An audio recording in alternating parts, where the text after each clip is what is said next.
Oh. Hey folks, Tuesday morning, 16th of December 2025.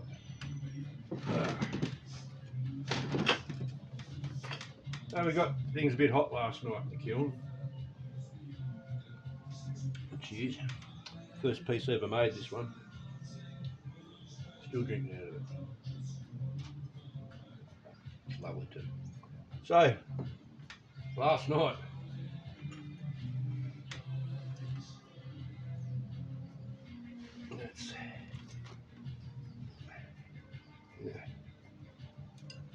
how hot's it got to get to make a forged concrete before brick cement get like that? It's pretty. It got hot. It all fell down in the pot last night.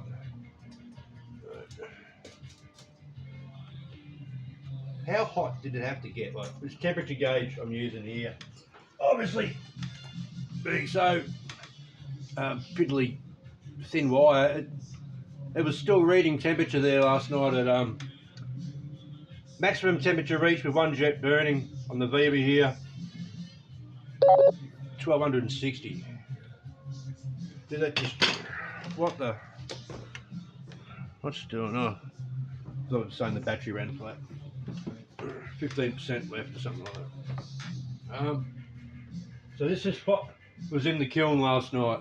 You can see the glaze worked, but it really good. This was perfect round piece with a nice foot in it. It's blown out. That's like got a big air bubble in here, but the glaze looks amazing. Like, I think it makes my mind boggle what's actually happened here. It all started because of this piece that I made accidentally in here, and it popped off, and I really liked it, so I started trying to recreate this. You see, the next recreation, I managed to get that to happen. I had a little pop off on that one. Managed to get that. The third one I tried, nothing popped off. It just all, but it got these weird blues in here, and I burnished that one. I find when you burnish them, it seems to maybe trap some moisture in there, and that's what helps it pop off, I think. This was a success when it comes to trying to make a crack pop. This one worked. No glaze, that was just a burnished piece.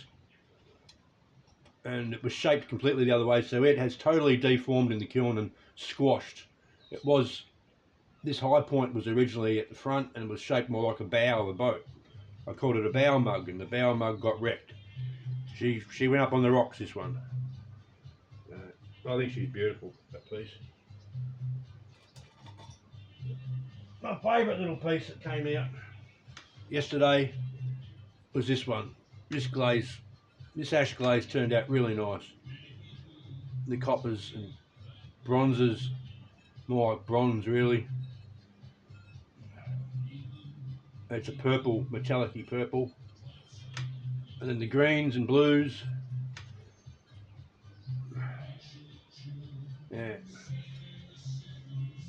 This was my first glaze attempt that I turned into a sugar bowl, and it just didn't work, the glaze, but all of these pieces here were originally like that.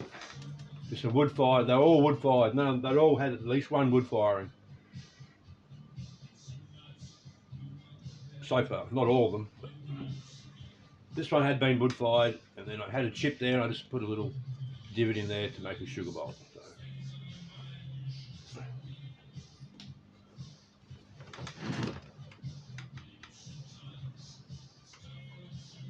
I love this piece that came out. This is the first glaze attempt. Really, that was a success. Even though it totally warped. This must have got bloody hot too. This one was stuck to the tile. I managed to get the tile off it. So was this. This was obviously very stuck. The wall was also in on it. The wall had come in and collapsed on this bit here, and it managed to get it off. Inside the kiln's completely melted and down around this bottom jets there's nothing left. It's just back to the metal inside.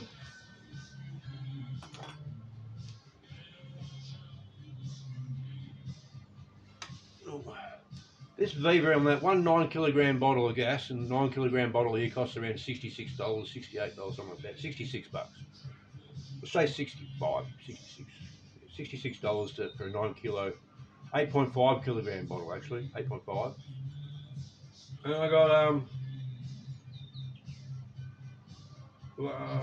up until last night, I had to do a bottle swap on the last burn, so I got 13 firings. 13 firings up to in excess of 1,000 degrees for each firing, off one 8.5 kilogram bottle through the Vevor, running one jet.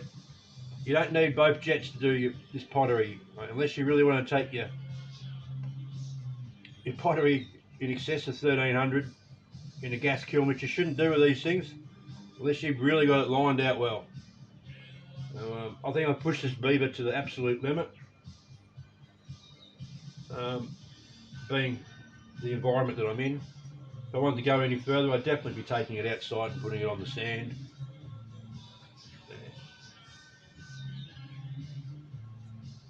I love this piece.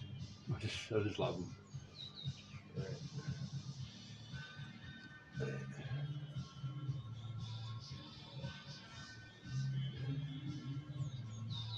Oh, it's a good day. Beautiful day. Cheers to the world. Cheers to all the boys and all the girls. Yeah. That was a bit of a fail. That one cracked in the kiln yesterday. So anyway, that's my glazing and pottery attempts for a while. I have to have a break for a week or two and get back out to the garden. I've got some fencing I've got to do around here, keep the sheep in, and then I get back onto the wheel, or back onto the, maybe doing some slab work or some.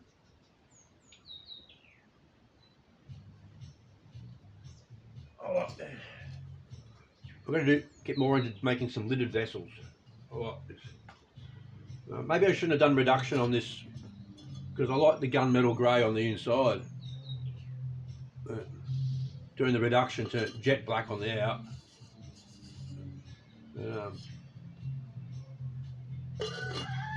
Yeah, she's neat. I still just love this little piece. They've all got a pretty nice ring to them. Even this old chunky.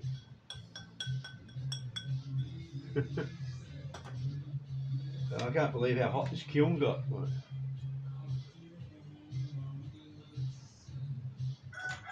The last temperature I saw it at was 1,297 degrees Celsius, and I couldn't quite make 1,300 Celsius. That was with the gas bottle at 25 psi, one jet fully going.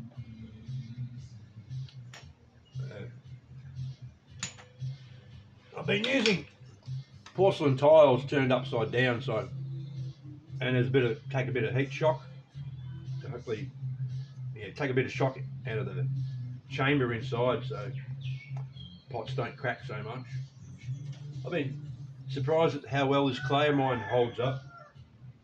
I don't know much about this, guys. I'm learning as I go. But is this like a raku clay? It can handle the thermal shocks I'm putting it through here. But you can see this, like in this one especially. Is it because of all the pyrites or the powder gold or whatever metals are in this? Is that what's doing it? Is that what's giving it that ability to handle the shock? Because these are burnished pieces too that didn't explode in the Vevor. Burnished inside and out. And dried in the oven in 24 hours, this piece. So raw clay. I know I'm repeating myself, but I'm just sort of a bit spun out at how the clay's acted under such extremeness is what I'm saying. This is the one that was stuck to this crack pot. That bit of tile there, that fits in here. It was leaning up against like that.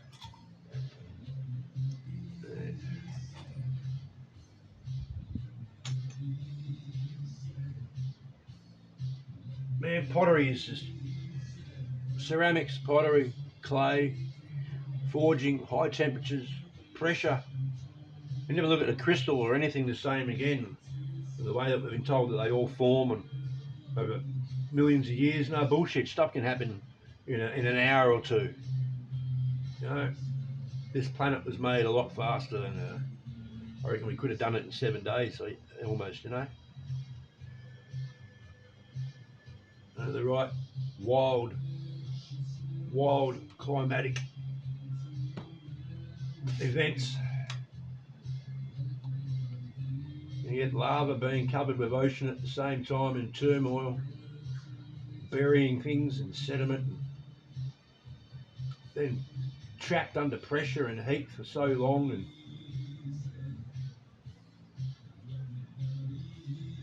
And we're watching. We can form coal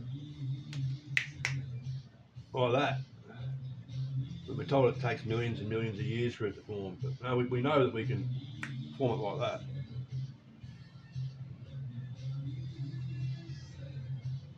We can make rock like that.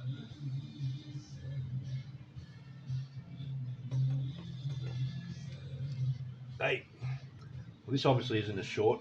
This is a morning world. Richo here.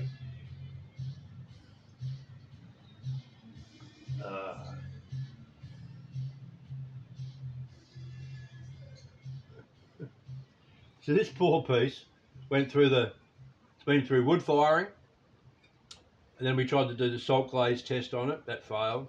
That was the second firing. Then we did a glaze test on it, and that failed. That was a third firing. And then we did another glaze test on it, and this one's had 4 firings. 4 firings. That's 2 firings. This one's had 3 firings already, although you wouldn't. Doesn't look like it, but it has. I tried to do a raku on it and some ferrite on it, and it just didn't take. Using obviously not strong enough. But that's had 3 firings. Yeah. That's only 2 firings. No, that's only 1 firing, but they've done in 1 firing. Again, that's 1 firing. Same with the other pieces, that's only a 1 fire piece.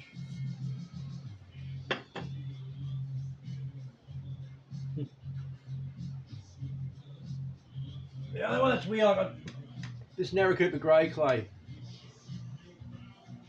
I think that's going to be wedged up with some of this other stuff. That did crack, but the other piece slightly cracked too that I've already gifted away. But, I think that needs to be mixed with some, make a blend of that clay with something else, which I've already done. I'm going to try that a bit later.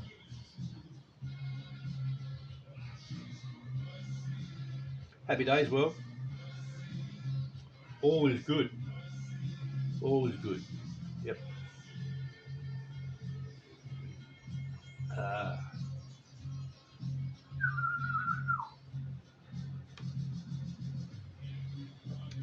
I love you all. You know why? Because it's really easy to do.